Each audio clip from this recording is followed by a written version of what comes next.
What's up, guys? Fig Nukin Records here today. Got a pretty cool video coming for you. We're gonna start with a little story about why I'm making this video.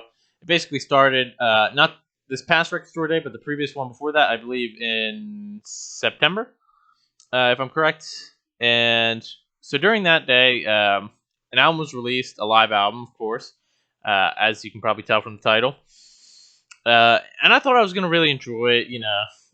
I thought I couldn't go wrong with this. I never listened to it before, which I don't know why I never listened to it, but I'm happy I didn't because, well, I'm not kind of happy I didn't because I still spent the money on buying the new one. I was disappointed. I did not like it at all, to be honest. Um, I think that's the last album we're gonna get to, though. So let's just start it off. These are gonna be my top 5 most disappointing albums, live albums. Sorry. To start up, we're going to go Deep Purple and the Royal Philharmonic Orchestra. So I'm a big early Deep Purple fan. Before they went with Ian Gillan. But, I thought they were going to do some of the earlier music on this album, maybe with some orchestra. Nah, this isn't anything good. I was so disappointed. I love the early stuff. Man, you got Chasing Shadows, April, 2 of my favorite Deep Purple tracks ever, and they're on the early stuff. And then you even have the album straight after this, Deep Purple and Rock, which has some good stuff, Child in Time, stuff like that. So I mean, it's like right in the middle, and it's got nothing good on it. It's just complete shit, I feel like. So yeah, that's why this one ranks pretty low. But I mean, I don't know. You can't really expect much from it. I mean, it's not bad. Like I don't know how to explain it. It's not like horrible, but it's just not what I expected. Disappointing. Like I said, disappointing.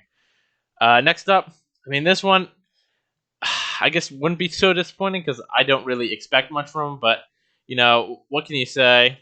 Metallica S&M 2. I hate the new way Hetfield sings. That I don't even know. It's just he sings the same way for every song now. He has no I don't know. He has no differential between if he sings a Thrasher song or he sings Unforgiven 3, which I think Unforgiven 3 sounds pretty good on this album. I like Death Magnetic, but I know some people don't. And I don't know. It just this album just didn't click with me. I guess he's just singing like I said, sing all the songs the same way he would sing Unforgiven 3, and it's not good. Like for whom the bell tolls. I mean, that is not supposed to be sung like that. I mean, if you can't do it, just don't do it. You know what I mean? Next up, we got Led Zeppelin. Song remains the same, of course. Just I don't know. Don't know what to say with this. Good parts of it, but then you got 20-minute long, 20-minute long Dazed and Confused and stuff like that. It's just I don't need a jam band Led Zeppelin. I don't need Led Zeppelin to become the Grateful Dead.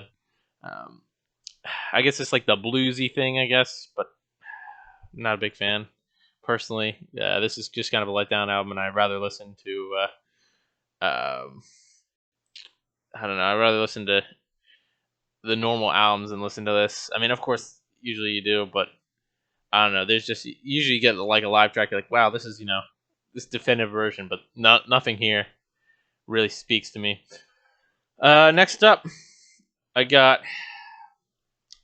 Devin Townsend. I think it's Devin Townsend. Z2 presents Z2 live or whatever, or Ziltoid Live, whatever the heck it's called. I don't have it. Let me just read quick. At the Ziltoid Live at the Royal Albert Hall.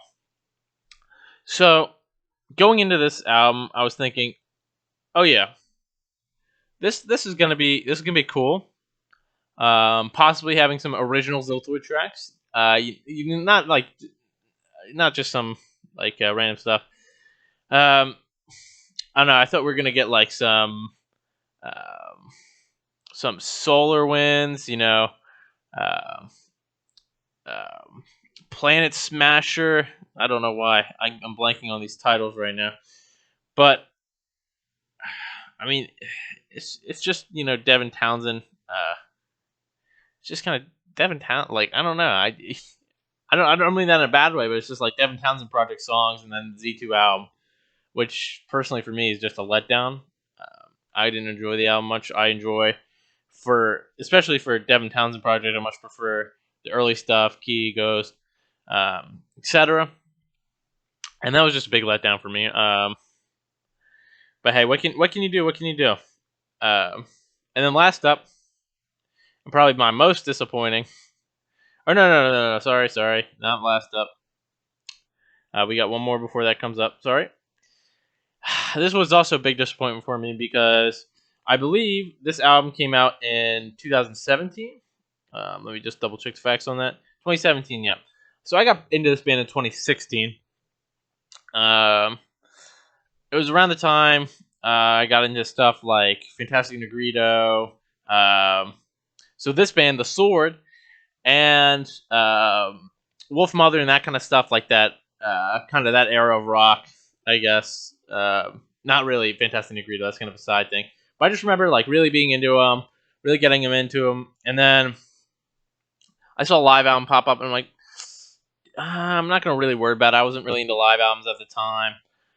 And then when I finally did end up getting it, I think about 2 years ago, up at a record store, I saw it there for like $15. I was like, oh man, I have to get this. It's not that good. It's honestly very disappointing. I don't like the song choice that much. I feel like it's missing a lot of stuff from like Apocryphon. I mean, it's got some good stuff, but I feel like if you like, I don't know, it feels like it's missing something. I mean, I don't know. It just feels hollow compared to what you'd think a Sword live album. I mean, just with Apocryphon and Warp Riders, even maybe I think at this time you could have some Low Country, which I mean, they have High Country. I'm not big High Country fan, but Low Country I think is a really cool cool album. So you could add some of that stuff, and I just don't know. It doesn't do it for me. And I think the mixing's bad. It just doesn't sound like a great live album, like you'd expect from a freaking stoner metal powerhouse in The Sword.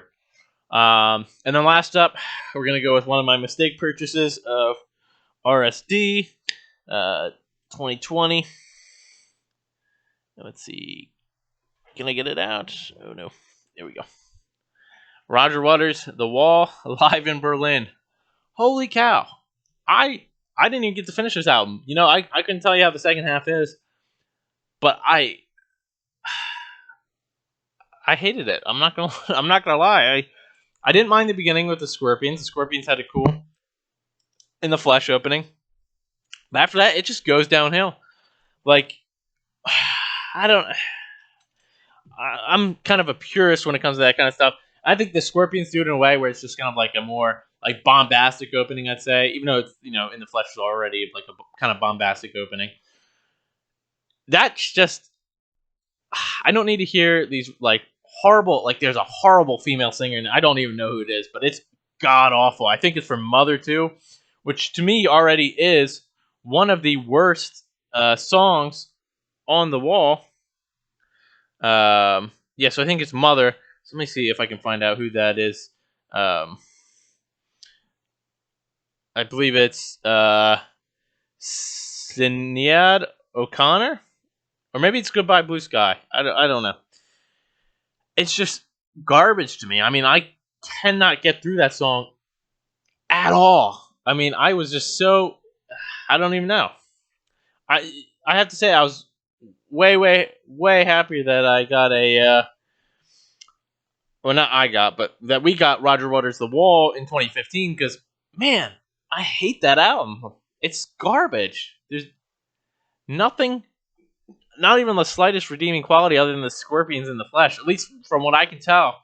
And I haven't even gone through the full album, because I could not get through the full album. And I'm not just going to go, flip to the backside and hope there's something good. No, I don't care to do that. I rather just, I don't know. And I think, another Brick in the Wall Part 2, I think, has another, was it Cindy Lauper? Man, they're just horrible. Like, this is horrible. I mean, you might as well just I don't even know. You might as well just let Bob Dylan sing the whole thing. Like, it's garbage. Just, it's garbage. I don't know. That's just gonna be how I end my video there. Just, I don't know. These personal opinions. I know Metallica fans will probably get their fucking panties in a bunch, or like the modern Metallica fans. I guess like the people people want to hate on the people who like the original 4 albums or 5 albums. You know what? I understand them, man. It's not great after that.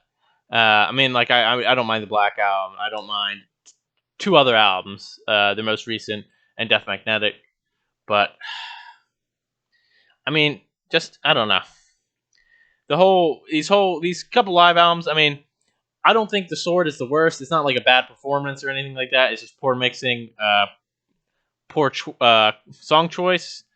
Devin Townsend, just go over that, like go over through each one again. Just don't like the song choices on here. It's kind of disappointing from what I thought we were gonna get. Led Zeppelin, not my favorite song choices. I mean, you could have done Battle of Evermore, a lot of cool songs, but I don't know. None of these are like, oh man, blowing me away with some long version of Whole Lot of Love. You know what I mean? I mean, yeah. That's all I gotta say. Metallica, nah, and then Deep Purple, just kind of disappointing. If I want to listen to a